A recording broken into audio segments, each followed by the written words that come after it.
So you said men definitely fake? Just like y'all can, we go, If your significant other cheated on you, would you want to know? Every single person that you sleep with, you're sleeping with all of their history. So Is that what you tell your patients? I sure do. Do you know how many people I done slept with? You know they say 90% of women believe that they have good vagina. It's good genes. Yeah, my mama over there. Your mama got it too? My grandma tell us too. Grandma got good too. Tonight on Nick Cannon at Night, comedian, actress, and correspondent best known for bringing sharp wit and bold commentary to The Daily Show is Dulcé Sloan. She's a board-certified OBGYN and menopause expert, Dr. Kerry-Anne Perkins.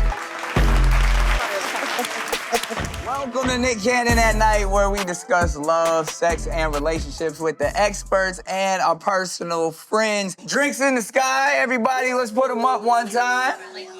And this is to set the mood. It's time for a nightcap. This is going to be a fact that could be fiction. It's either truth or cap. Let's see. If you believe it to be true, then you can drink to it. Men think about sex every 7 seconds. Truth or cap?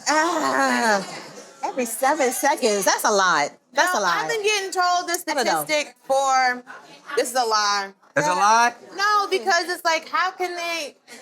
All right, let's see. No, this isn't true. Cap. It's cap. The truth is, studies show it's closer to 19 times a day. Okay. Now, we've had this Once an hour. conversation before about who thinks about sex more, men or women. But it says for men, we think about sex around 19, 20 times a day, which that doesn't seem, that's once an hour, once every hour. That's a lot. But y'all using your vibrator all day long. Once a day. Maybe once or twice a day, though. Once or twice a day. So hold on. I was here for the previous taping. First of all, I have to address certain things. One, if you were using, I do not have the time to use a vibrator that often. Also, it would just make me sad. Because at the end of the day, once I come, it's still just me. So, at the end of the situation, you shake for a few seconds, you're like, oh, still by myself for the cat. Shoot, I did not know that there were women having sexy time and not having orgasms. I did not know that. That's never happened to me. It's a thing. Wow. It is a thing. Sir, we're not leaving. They said, no, listen. We are not going nowhere, sir. They said 65 to 75% of women fake orgasms during intercourse. So clearly women aren't having orgasms. They're What not. women are they talking to? You are in that truthful I'm not. 35%, the non-toxic type. I love it. That's a crazy thing to clap for. But I will say this, as someone who's been performing my entire life, and I do it for coins, there is no way I'm going to sit in my bed or someone else's bed and give him positive feedback that he does not deserve. I am not going to lie, sir. Thank you. We are not leaving this room until I have abs, sir. The f*** you got now? I appreciate that, I honestly. want my nice bra in here? Nah, dude. I'm Captain Whiplash when we get out this bitch. How dare you? I'm a Christian. What? And I love you for that because I feel like if 75% of women are faking it, which is lying, that is toxic behavior. No, I That is feel pretty like toxic. No, I think most of the women in this study, because women have been told for so long, you can't. If you don't enjoy sex, you're a prude. If you do enjoy sex, you're a slut. Yes. So you can never win. So if you ask a bunch of women a question, it's like, well, have you ever? It's like, I don't know where this study is going. And I know the way I've had to present. So I feel like if you live in a society that's made you feel like you can't enjoy it, but you can't not enjoy it, then you have to give an answer that's like, oh, yeah, I faked. I know, because I've asked male friends, I'm like, have y'all faked? They're like, yeah. No one's talking about men faking. They don't need to. We just- They don't need to. Listen, how many? Come on, Nicholas. How many people? So, hold on. So you said men definitely fake? Absolutely. Now, why would a Do they? man Because fake? he fake want to is part watch of the it. game. Wait. He got stuff to do. He trying to get back to that PlayStation. That's what my homeboy Wait, he said he was which part of this is he faking? The pleasure. We all know the part. Just like y'all can, we go, There's no way. Everybody knows we are actors. We can do this. If you've ever seen a sex scene in anything, we all know that, and then you're done. You just have to do it before he falls asleep. That's all. You got to catch him before he gets sleepy. So how many times a day do women think about sex? I mean, I don't know. Depends on where That's a good. If men are around 19, 20, do you believe women are more or less? So I used to have a joke about this where one of my best friends, she's a couple years older than me, and she said, when you turn 30, your body is going to freak out. And I was like, lies, bitch, lies. And when you turn 30, it's when your biological clock kicks up to a point where, like, it's not that you want to have sex, you want to mate. So you're in a different point in your brain. So you're looking at men being like, I can have strong offspring from that male. Its lizard brain literally kicks in. So you start looking at men going, okay, my kids will survive if I have a kid from him. My kids will be, I'm like, I want a giant son.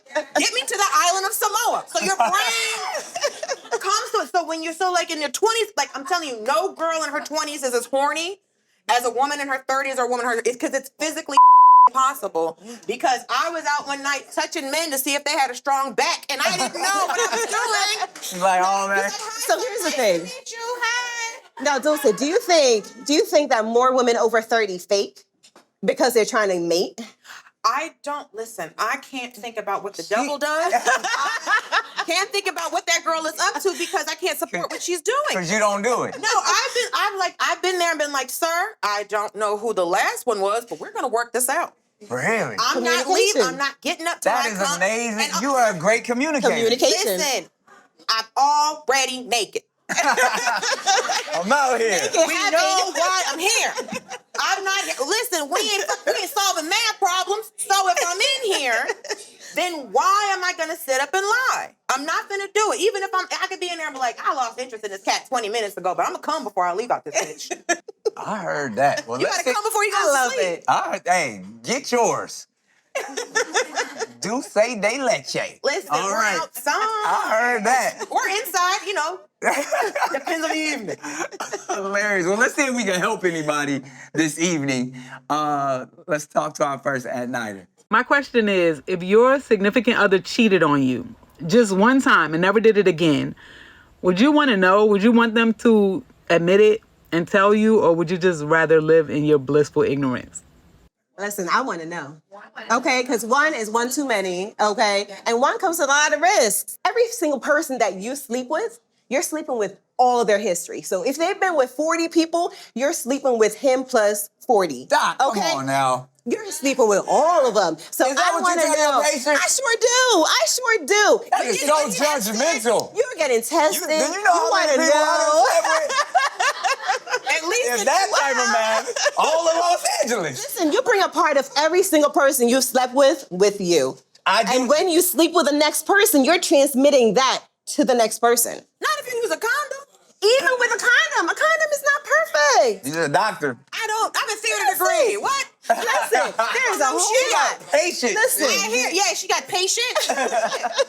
Infections can lie in your skin, in your tummy, in your butt, in your anus. Yes. Not just over the penis and vagina. There's so many places for something to hide and fuck up your day. So what would be your advice? I can say as someone who the last boyfriend I had cheated on me, and the part was I was hosting an open mic, and he came while I was in between comics to tell me. Oh, wow. So I was at work. Told you. At work. But then, watch what gets worse. So then I was like, okay. And while I was stunned in it, he was like, forgive me. And I'm like, give me a second. And so I'm trying to figure out like where, you know. He wanted forgiveness at that moment. He told you. Wow. Right. And so I was like, okay, let me figure this out. And then like a couple days later, he's like, well, you know how I told you what happened? I was like, okay. Then the next time he told me, he's like, well, I feel guilty because this is what actually happened. So every time I was like, I'm not sure, because I was like trying to figure it out. And then he hit me up and be like, so there was 4 different times that he told me about this cheating because the story kept changing. Because it was like, well, the last time I lied, but this is what happened. But then the last time I lied, that last time, and this was happened. I'm like, bro, I don't understand why we're rewriting this cheating. Like, I don't know what. Were you still with him the entire time? I don't know if I was. All I know is I kept getting information. I'm like, which pages are we on? Are we on the red? Are we on the pink pages or the yellow pages? Which edit are we on of this cheating? Because I'm like, and also you're trying to manipulate me. So you're trying to tell me my friends don't really like me and all this other shit. So you're trying, it's like, sir, pick a lane. Either you're going to try to manipulate me or hurt my feelings. You can't do both at the same time because this is just exhausting. You're not doing it well. So if you're going to trick me, my mother always said, if you're going to lie, lie good. And right now you're just pissing me off because the story kept changing. So I was like, okay, this is what happened. Because basically he was like, well, I did it because my ex is a mechanic and he was fixing my car. He? So I'm confused. So this is what happened. My ex was fixing my car. The Oh, boyfriend, your ex. Right. My Same ex. one that cheated on you. I thought that was his excuse. No. Oh, you get a whole different type of story. Right. My ex is fixing my car. He cheats on me because he says he's upset that my ex can do something for me that he can't do. And I was like, but you're not a trained mechanic. So you could never do this. So what is the problem? You're not a pilot either. So what if he flew me to I mean, there's some insecurities there. Absolutely. And so I was like, okay, well, I don't understand. And I was like, okay, I can kind of understand that you feel bad. But I was trying to be nice, right? But after a certain point, you're like, I can't be nice because this is stupid. And you're doing things that let me know you're insecure. So you're trying to isolate me. You're trying to manipulate me. You're trying to be abusive. And so that's what he kept bringing up, the cheating thing, because it was like, you're trying to hurt me. You're trying to be abusive. And I was like, oh, well, I can't allow that. So I can't forgive you. I could have forgiven you for the cheating thing. What I can't forgive you for is the abuse and the mind game because you're not good at it. So would you have rather not known that all of this has happened? I don't, honestly, it's like, you have to figure out how you want to be hurt. Damn. And that's what that is a negotiation in pain.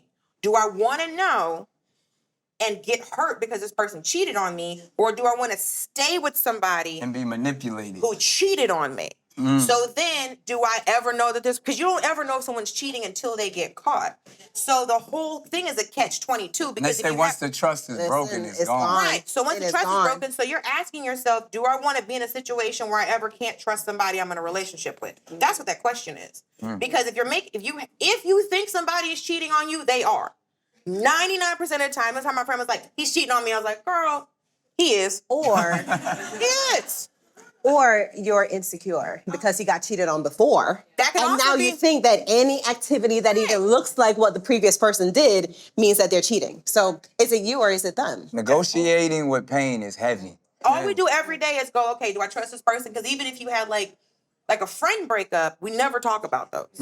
We talk about relationship breakups, but your friend was never supposed to hurt you. Some random nigga you met at Ralph, of course he could hurt you. He wasn't buying vegetables. So, but the person that you're supposed to be solid with and they betray you, that's more painful. Right. And so there's all these things that you have where it's like it's gonna make you take pause with certain people because humans are always looking for a pattern.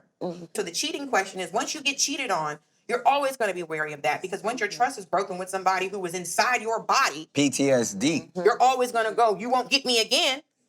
But how do you get past that? You need therapy.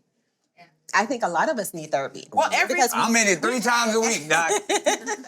Listen, everyone should have one. But if we don't heal from our past traumas, then we bring all of this baggage with us in a new relationship, expecting a different outcome, and it never works. I think you have a spirit of discernment. You should know when you're dealing with any individial, like, ooh, those are But not everybody has a spirit of discernment.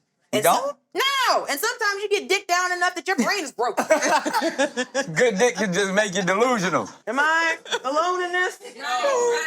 I think the women agree with you in here. Well, but also it's like I've had plenty of homeboys who were dealing with someone that she was not a good person, but she did something that the last one didn't do, and he put up with a lot of nonsense. He's like, man, you don't know what she does, and I'm like, I know you're sad. That's what I do know. That's what you said. That negotiating with pain, that hit me pretty heavy because I feel like we've all been in that situation where it's the lesser of two evils. But that's with that's a parent, that's a job, that's a friend, that's a relationship. You're always in a place where it's like, well, everyone spends all day going, well, this person hurt me. Well, this person hurt me. Well, this person hurt me. So it's about building up yourself. Right. Knowing that you're going into battle with everybody. Right. There it is. Well, hopefully that helped you out. If not, we all in it together, so we figured it out. I think therapy is always great advice, and it's always going to be clinical, and it's always going to come from the right place. But however you build yourself up, that's what we're here to support. So let's see what our next at-nighter is talking about. Hey, Nick at Night. This is Ani all day. So I have a question for you. Do you feel like there's a double standard from black men towards black women on interracial dating? Because I feel like a lot more black men interracial date, but when black women do it, there's a lot more scrutiny. Why you turning around, Dulcé? This is none of my business. Did you hear the question? Oh, I heard it.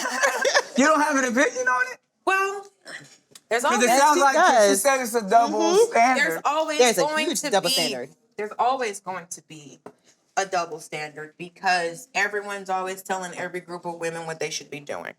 And people love telling black women what they should be doing. Right. Just women? They don't tell men what they should be doing either? Well, I'll tell you this. One, black women are told all of the time in different forms of our own media that only a black man will love you, only a black man will want you, and you owe it to black men to always be there for him. Black women statistically date out of their race less than other women. But you also have to remember other groups of non-black men are told that black women are difficult to deal with. So we have, if the internet is the best place to see this, who is on a podcast more often bad-mouthing black women? Are black women on podcasts bad-mouthing black men as much as they're talking about us? So when I look at what's going on, it's one, we have this question about interracial dating. The whole internet seems to be concerned about what black women are doing. But no one thinks like, oh, black women are angry, but no one ever asked us why. Okay. Right. No one asked us what happened, what we've been through, what somebody said to us, all the things that occurred when you talk about just regular racism, misogyny, medical racism, all of these different things we faced. And then it's like, but I got to hold up the whole world, and I'm watching the whole world destroy me on a regular basis. And now you're wondering why we doing boots on the ground with a fan dance. We don't. Stop, leave us alone. The same way that black people in general want white people to leave us alone and they can't, is the same way that black women want to be left alone and nobody can do that. Because when you see a group of people that is justified in their anger, you are always going to be worried about what they are going to do. And all we are trying to do is, I'm truly not worried. All we're trying to do is just a nice little bust down. Right. I'm just trying to wear human hair. You understand what I'm saying? Absolutely. I am just trying to do my hair, drink some water, take a walk, and that's it. And everybody seems to be worried about what we're doing. And so it's like, can we interracial date? How are we dating? She's wearing makeup. That's a lie. She's wearing a wig. That's a lie. Listen, a wig is just a fancy hat. Okay? Absolutely. Let me wear my hat, sir.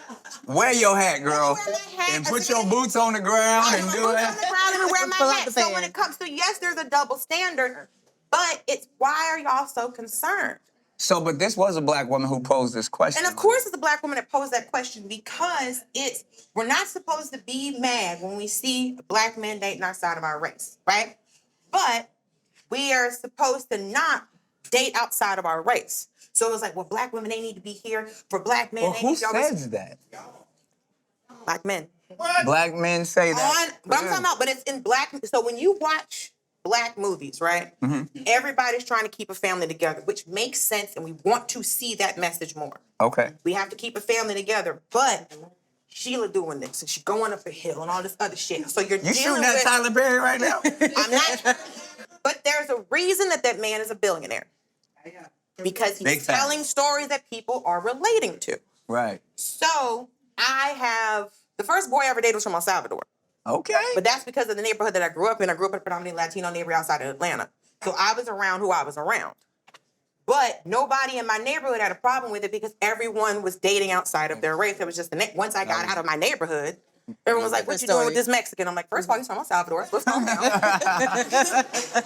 Learn a flag. How about that? But I got black men asking me, why am I dating outside of my race?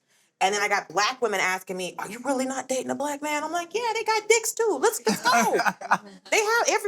got a penis. See what it looks like. Right. Probably uncircumcised, which I don't understand. Because why am I rolling this dick down? The cultural thing.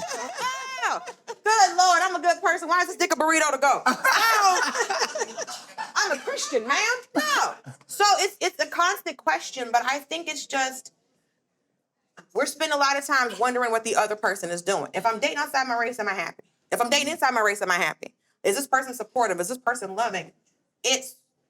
We're spending a lot of time paying attention to what each other's doing, but it's not in a helpful way. In short, that's exactly what I say. Like, whatever makes you happy, we shouldn't be worried about what other people think But about don't talk shit though. But as this being a no judgment zone in a space of like whether it's sexual wellness or relationship wellness, the goal here is to say, be the best you can possibly be. Embrace who you want to be in this world, because life is too short to be worrying about what other people think about you. So in that sense, I mean, obviously, I've lived my life in an unapologetic way. I'm always gonna say, do you. Whatever makes you happy. Whatever puts a rise in your Levi's, get the supplies.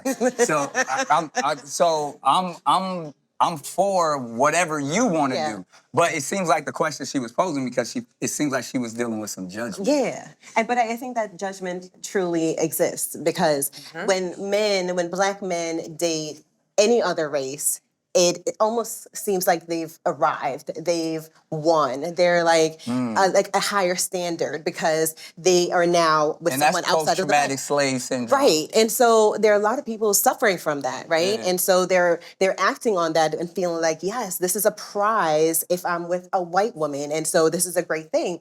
And But his clothes gonna be wrinkled. And food unseasoned.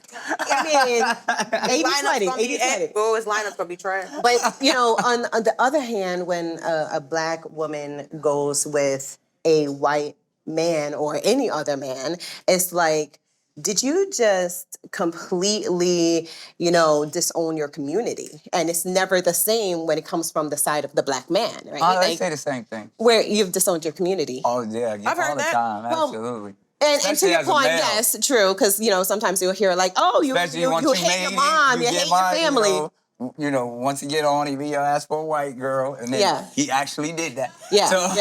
So, but it's like we get the same scrutiny. I think it's just so much greater though for the Black woman than the Black man.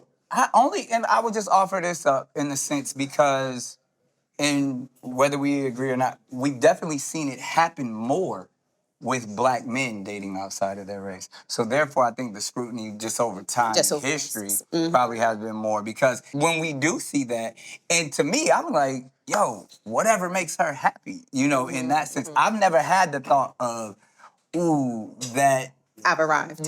No, I'm saying I've never judged someone based off of who they were dating, only because I've been judged so much that I'm thinking, those people look happy together. So that's the first conversation, especially when you see a Black woman in a setting to where, whether it's the soft girl era or I'm scrolling on Instagram, I see this old white man with this young Black girl. I'm like, get it, man. Like, I love to see it. I'm excited for her. Because it looks like, wow, I've never seen that before. And that makes that experience unique.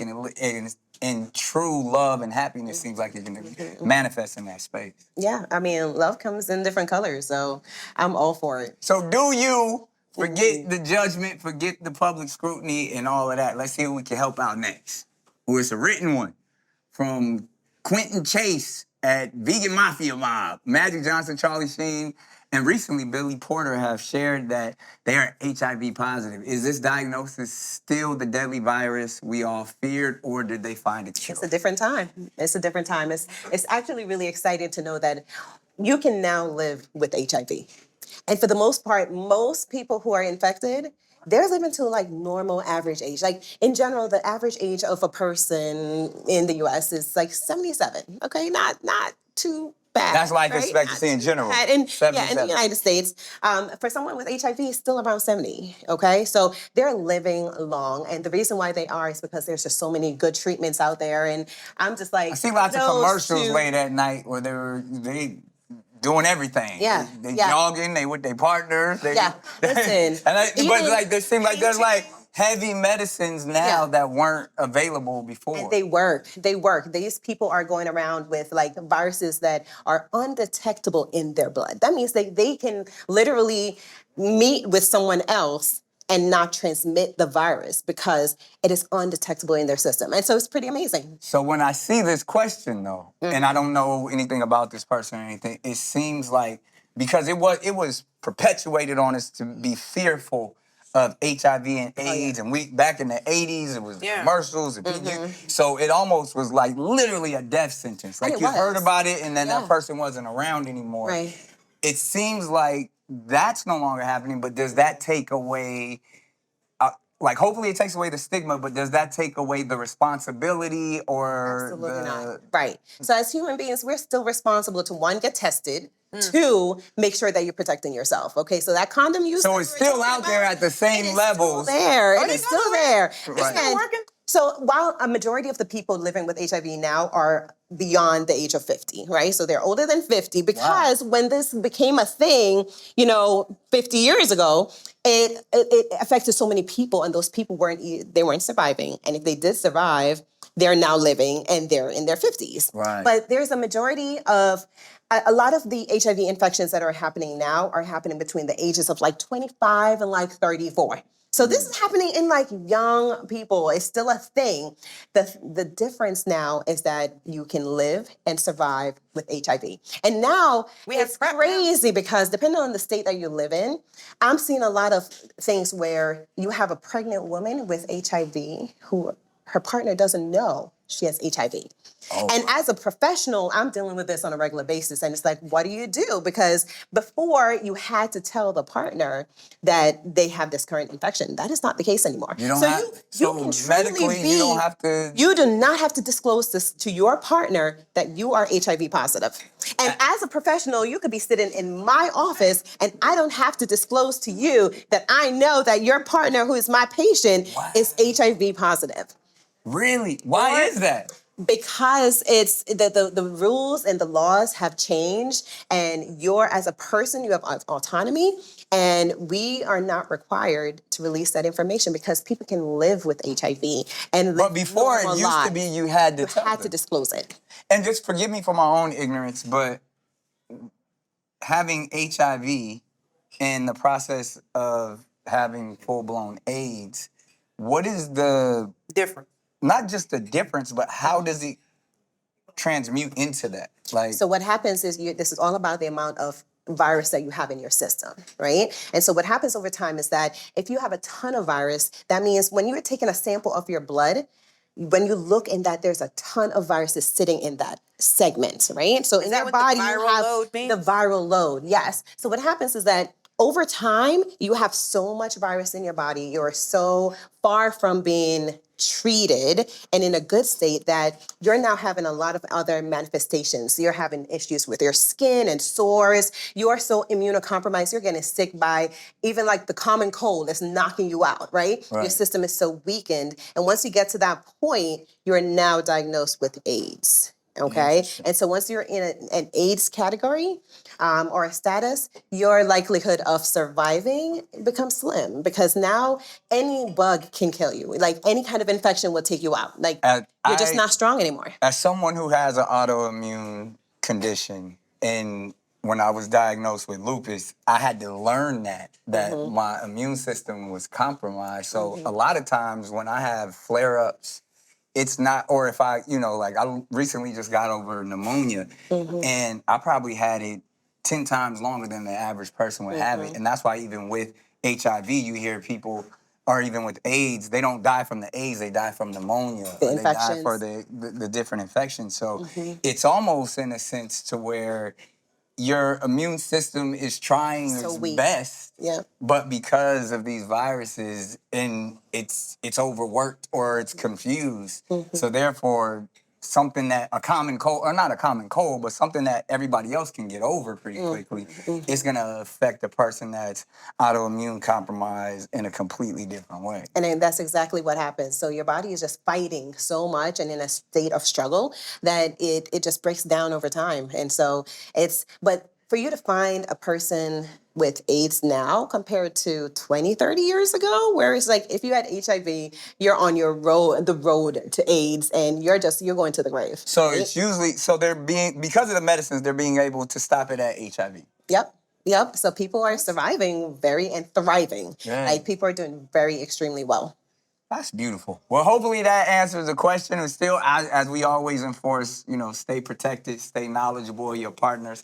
And, you know, hopefully whatever you sharing with the world, because that's the other thing that I saw in that question is the fact that it seems like people are a lot more open about it these days because it's the stigma of, ooh, you gonna die, or ooh, let me stay away. And we have, you know, celebrities or people of influence that will share their journey more openly than what it was in the past. And even those ideas of like, oh, it was a gay disease and all that, like, I think all of the ignorance that was around a lot of that, now people are educated and more knowledgeable on it, so it doesn't feel like they need to be ostracized from society like it was in the 80s. Yeah. Again, it's like communication, right? Yeah. Like, I mean, I don't know how I would feel if someone came to me and said, my partner tell me, you know, that I'm HIV positive. That still scared me that the doctor doesn't even have to tell the other. Wouldn't that be a HIPAA violation anyway? It's no. There's some exceptions to that rule where Interesting. there are times where you need to do partner notification, right? And so okay. yeah, so it was completely okay because of the risks having to do with HIV and AIDS. And so when you think about the fact that you're sharing your body with someone else, right? If you have unprotected intercourse and you have semen being released in your system, guess what's coming along with that? Right? And See, so that's why I don't do that part. That's how you make people. this is exactly how you make people, and that's how you transmit diseases as well. Is there so, any? If I don't do that, Yeah. Is there any other disease or virus that you still to this day have to share if you find out that someone else has it and you gotta let the person? So there aren't too many, actually. Wow. And so it's a part of that, you know, making sure that you're not violating HIPAA. And so you don't have to disclose anything to your partner anymore. Y'all stay safe out here in these streets. The bottom line, and everybody isn't as open and honest as we are, so that's why we do give people the opportunity to ask these questions and get advice. If they need to disguise their voice, not give their name, and usually gets a little juicy. This is the anonymous question. Hey at night. So I'm in my 30s now, and I swear my vagina is different than it was in my 20s. Like, it's tighter some days, looser others, even looks different in the mirror. Is this normal? Does the vagina actually change with age, or am I tripping? Please help, Nick. this is a disguise voice. Yeah, she don't really sound like that. Like, who is this person walking around with this actual speaking voice? Thank you so much. She don't want to let everybody know that her stuff ain't what it once was. This is 60 minutes. So this is like the black box over your face. Anonymous. Yeah, they were selling drugs at my job. Yeah. I was like, this is interesting. You was judging. I just wanted more information. Because I was like, this is crazy. But I'm curious, though. What do you guys think? I know you didn't know the answer. Uh-huh. Did she say because of the usage of the vagina or because she's getting older? Because she's getting older. Yeah, definitely. I believe. I don't think however many times something been up in there, it affects it. Yeah, that was crazy. That was crazy. That was crazy. You see the speed on it? Hey. You see the speed on that? Is that how it happens? You birthed the basketball team. We know you're fast. We know you're fast. We know you. No, you're but quick. to in that sense, I feel like as a woman ages, I would think her body changes. And it does. What do you think? Everybody's body ages when it. Listen, where a man's testicles are in his 20s is way different than where they are in their 40s. Yeah. Very Where true. your titties are in their 20s. Because mine ain't been Perkins since Clinton. So everybody's body moves, things shift. So it makes sense. I mean, the only one I know is mine. It seems, I don't know. The same. Hey, I'm still coming, bro. That's all I don't know. It's still working. That's the only gauge I have. I still bleed monthly and I still come. And I can pee. I don't know. I have a theater degree. It's a very technical question. Those are different holes. Yes, there's 3, right? I'm fully aware Okay. that different things are happening. But if we're asking me how I would be able to gauge if there was a difference between my 20s and my 30s and my 40s, because I'm 42. Yeah. So I'm like, okay, what is anything? I don't feel a huge, I mean, your periods are a little different, but it's like, because nobody's having the period there at 14, and thank God. Okay. But that's the only, I don't know. Well, let's ask the I'm not looking at it. Tell us. It changes. Okay? That makes sense. So here's the thing. According to the question, I think this is a two-part question. The first thing is that you cannot see your vagina. I cannot. You cannot. Nobody in here can see their vagina if you have one. Really? You cannot see your Not vagina. even if you're a contortionist? No. You can't see your vagina. Like, throw you. No. Wait a minute. You tell me that girl can get her legs behind her head. I've never done it. I'm a good person. But like, you seen that girl that put her ankles behind her head? She had to do, it's right there. All you gotta do is get a mirror. There's no way she can First see off, So what we we thinking way too complicated. Just get a mirror. So even if you get a mirror, I'm okay, use fine. a mirror to You get shave a it. mirror. I'm not doing more than that. So here's the thing. We talk about our vaginas and we're talking about what we're touching on the outside, what we're seeing, what we're washing. And so that's your vulva, okay? That's your labia. Talk okay? your talk. So Talk your talk, we Doc. confuse it because we're just like, my vagina is itching and I'm scratching. Nah, your vagina is the inside part. After you separate your labia and you look on the inside, that is your vagina, okay? And so The pink stuff all up in there. all of that, all of that. Your favorite part. So here's the thing. For the part that you can see easily with a mirror and you take a look, that area, the vulva, is going to change because it's the same as the rest of your skin. As we get older, we don't have as much collagen in our skin anymore. Do you know what collagen does? Collagen keeps your skin plump and flushed and juicy and soft and all that good stuff that we want, right? As we get older, by the time you get to 25, your collagen is decreasing every single year, okay? By about 1%. So by the time you get to 40, 42, 50, your collagen is so low that your skin down there is going to start wrinkling a little bit. It's just not going to be as elastic and as free flowing. What happens is that, it's going to look a little bit different. Now, as far as the vagina and how it functions, a vagina is a vagina, is a vagina, is a vagina. God bless. It's gonna work. You might just need a little bit of help over time, okay? Ain't You nothing need some wrong with lubrication, a a little bit of something, or, just make sure you're communicating and telling him exactly what to do so he knows what to do with the Up, first down, left, time. right, up, down, There you left, go. And then you take care of it. But yeah, it changes with age. Y'all learned something today. That was valuable. I mean, it makes your hair. You ain't never seen your vagina. I'm using that. Girl, you ain't never seen your vagina. I see my dick every day. You ain't never seen your vagina. You ain't seen my vagina. All right, obviously, it's been an amazing conversation. And speaking of vagina and all of that good stuff, I had to go outside and talk to the people. Oh, okay. Let's see what I talked to them about.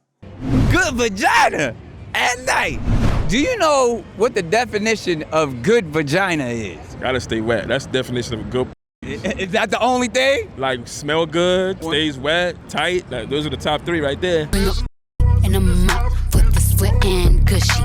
Wet, tight, kegel, muscle control. Yeah, she can do all of that. Smelling, tasting. See, Luna, this is an expert right here. I've had a vagina all my life. And good, by the way. I'm saying, how's it working out for you? Please, ask the boys. I feel like if it get wet and it got a little tight little grip, Got the grippy? yeah, a nice little grip. Wet, tight. Communication is the biggest thing. You gotta communicate with the vagina? Yeah, no, not with the vagina. You know, they say that 90% of women believe that they have good vagina. Okay. Nah, not 90%. I think it's a lot lower than that, my guy. What would you say the honest percentage is? I think 60-40. 60 good, 40 trash. Yeah, it's trash. 90% of women Yes. say that. That they all say that I ain't never got no complaints. I've never had no complaints. I have never had any complaints. I ain't been told that it's nasty, so. Of course they didn't. They gonna hype themselves up. I don't need to do that. You don't gotta hype yourself up. I definitely think that's false. What should the actual ratio be? It's a 50-50. Now, Steven, have you ever had any vagina? No, sir. I don't think it's just no ratio. It depends on the man. Wait, hold on. You know what I'm saying? Because I don't know how vagina is. You don't know? I've been told, but you know what I'm saying? It's based off the man, you know? You actually probably the first person that's been honest about this. Everybody else is like, I know it's good. I know what I'm sitting on. You like, nah, the man got to tell me it's good. Is that accurate? No, some of that cat stink. Clean that cat. And some of y'all need to see y'all OBGYNs. Make sure y'all do yearly pap smears. How does one know that they have good vagina? They keep coming back.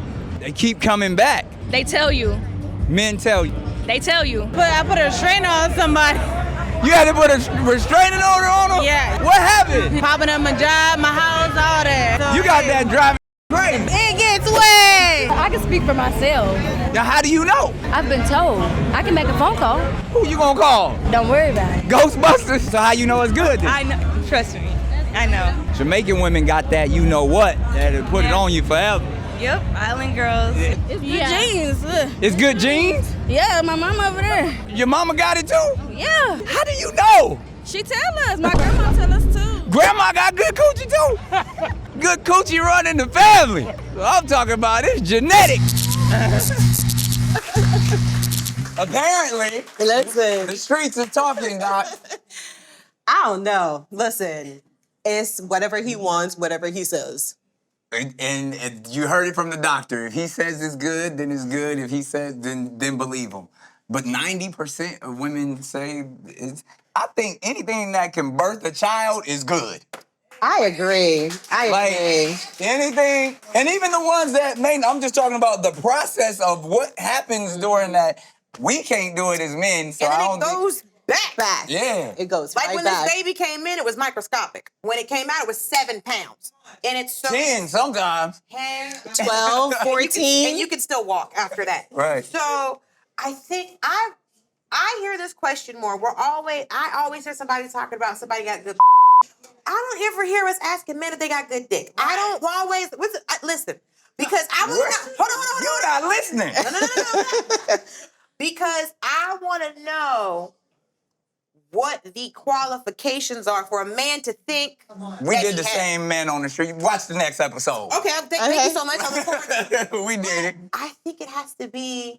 Because a lot of it, and I'll just tell you what a lot of people outside says, it has to be, because then that becomes that conversation is like, it's not size that matters, it's the motion of the ocean and what he can do with it and all, and that becomes the debate. True. Where it ultimately becomes like, is he packing and does he know what to do with whatever he's packing? Well, yeah, because sometimes, a man will show up with a limo, but your G-spot was 6 exits back. So sometimes you can have a nice car, but you don't know how to drive it. It's another thing. So then you define what good dick is. But it's for my body specifically. So sometimes you'll see a dick and be like, thank you for your service. I'm so glad. I'm so glad that I met you. I am so glad. Listen, is there a medal? And then other men you meet, you're like, I should have stayed home. So thank you for your service was a compliment. That was a good one. Thank you for what you have done for me in this country. Because sometimes you'll meet one and you're like, it's like somebody took a mold of my body and built this man's penis. And then other times it's like, I don't know if any woman should know you. Because sometimes the logistics seem off, like the measurements seem crazy. Like it's tilting weird. Sound like you judge it. But only how it interacts with me. Right. But everything don't. Listen, when sometimes you try to put a plug in an outlet and you got to keep flipping it and it don't. They're like, I know this was the big side, but what side is this European plug? Like sometimes some stuff don't. You can't turn this fan Not on. European, But I travel. But other times you're like, great, the light is on, everybody's home. So it's subjective. It's subjective because it's like it's just how your body fits with the other person. So that's how it kind of seems for me. So it's gonna be good to somebody. Right. But So here's the thing. Chemistry. Vaginas can be anywhere between 3 inches and 5 to 6 inches. So to your point, not the vulva, but the vagina. The vagina. Nicholas. So exactly to your point, you can have someone who is 5 inches trying to get into a 3-inch space. And that might cause her too much pain and discomfort, and this is just not really working. So she might be better off with another 3-inch situation. You can't get the couch up the stairs, right? So you can't turn the corner. Right? You see what I'm saying? Sometimes the furniture don't fit. You didn't measure correctly. But then sometimes the man shows up here like, let me stretch first. I'm so glad you're here, sir. I'm so glad I stretched first. Sometimes you gotta just make sure that you do your Pilates beforehand. That's right. Get your knees up because he came to work. Am I the only one? What's happening in here? Did y'all learn anything tonight? Well, I definitely sure did. I learned y'all ain't never seen y'all vaginas. Okay, here's my question. How do you know if you got the 3 or the 5? Like, this ain't like photo wallet sizes. Like, that's for women. Women, how do they know? I love that question because you need to get your mirror and your hands and get them in your vagina. Ma'am. That's not happening. So in between the new set, I'm talking about my nails, Nicholas.